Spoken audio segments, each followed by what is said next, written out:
welcome. With this week's fifth down being the last games of the regular season, some teams had to close it out with a win if they wanted to keep their playoff hopes alive. Yeah, a number of teams found themselves in that situation tonight. And one team in particular, in this next highlight, had to get a victory. Talk about spoiler alert right there, Michael. But that team being the Oscoda Owls, they played on the road to face off against Tawas. And this was a battle. First quarter, we're tied at 0. And I used to love running this route when I played. Little quick slant to the wideout. And just like that, it's 7-0 Owls. Great catch and run by Sutherland. I bet you miss those days, huh, Scooby? Sure do, man. Second quarter now, the Braves end up inside the 5-yard line, and they hand it off to Tyler Krasinski. And for a TD, we're all tied up at 7.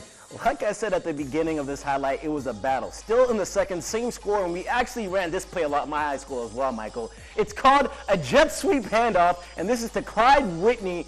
He fights his way in for 6. Sounds like you're going through memory lane a little bit, Scoob. Just a little bit, bro, just a little bit. Well, I like that you'll like this play too. Later in the second, check out this pass from Owen Irvin to Nick Edwards. Oh, geez. Whoa, what was that? 3 defenders there? How do you even get in? How do you do that? Nah, that's wild. But anyway, that cut down Oscoda's lead to 1 at 13-14. But listen, the Owls went on to win this game 28-13 and have now officially claimed a playoff spot by finishing the year with a 6-3 record. Hi, yep, we got some North Star League action. Alcona hosts Mile, and they're looking to make the playoffs too. Plus, Tigers are hoping to ring the bell for every score tonight. They'll be doing a lot of ringing first quarter on the goal line. Alcona's Alex Stevenson tosses it out to Damian Stewart. Alcona takes an 8-0 lead. And ladies and gentlemen, pay close attention to your screen. You hear me out. On the ensuing kickoff, Dylan Miller kicks a great squib kick, tough ball to handle, and Mike, Alex Stevenson comes in and strips the ball away. That's what you call stealing candy from a baby. Unbelievable. What a play, because it goes for 6. Yeah, but Scooby, that wasn't the craziest thing that happened in this game. Alcona's going to hand off the ball to Ethan Long. He has a block and great running room to give Alcona, get this, their 6th touchdown before the half. The Tigers poured on 40 points by the end of the first quarter. Yeah, I did say at the 6 o'clock earlier today this would get ugly quickly in Alcona's favor. It was all smooth sailing for the Tigers. Alcona rose past Mile to win big, 68-30 on Friday night. Whew.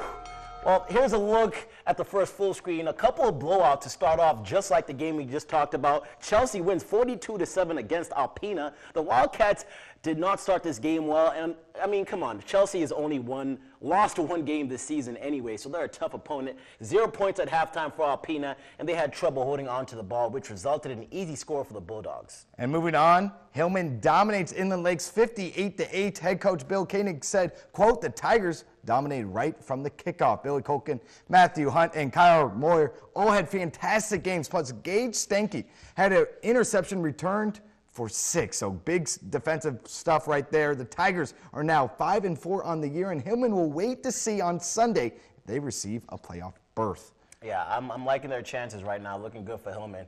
But here, Michael, seems like we got some more football coming up, and this one is seems like a close game. Yeah, Mike. Me. I'm Mike. We got Scooby. This was a winning play, all right? Kyle Colton tosses a dart to Tony Lyons for an 8-yard dagger. I know, I forget my own name. In an overtime win for Whittemore Prescott, go Cards. And Scooby, the Cards secured an overtime victory. Whittemore Prescott was down 24-16 by the third quarter.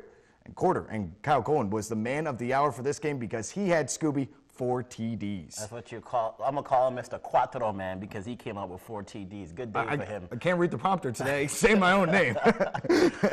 Welcome back. It's a fifth down. I'm Scoop-tastic alongside Michael G. The first half was impressive. Thank you, Scoop-tastic. Yeah, Scooby, some big scores and some lopsided games, but that was the thing for this week's games. Yeah, exactly. And let's head out to a non-conference game in Manton. So things looked really good in the early. Yeah, looking good for the Rangers. Up 30 in the second when we arrived.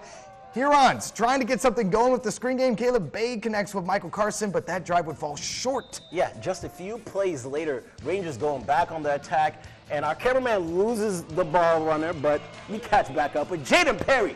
There was 267 total first half yards for Manton, and that right there was a huge chunk. And then moments later, we're gonna have Dylan Otto punch it in for the 2-point conversion, and now it's 44-6 Manton.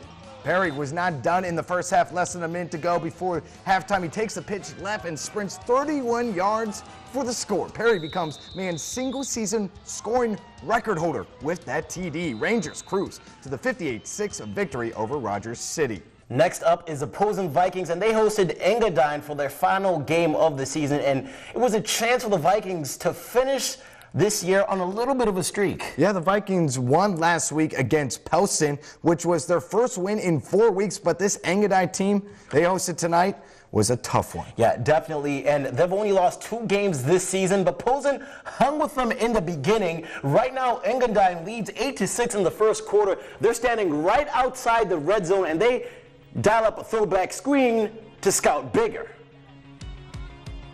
And his name serves him well. Look at him ripping through those arm tackles like paper. 20-yard TD toss by Andrew Blanchard to make it a 14-6 game. Yeah, definitely a great toss and catch. Now second quarter, same score. Blanchard hands the ball off to, oh, cameraman got tricked out there, but there he is, number 20, Jarrett Daly. This is what you call breakaway speed. He hit the corner.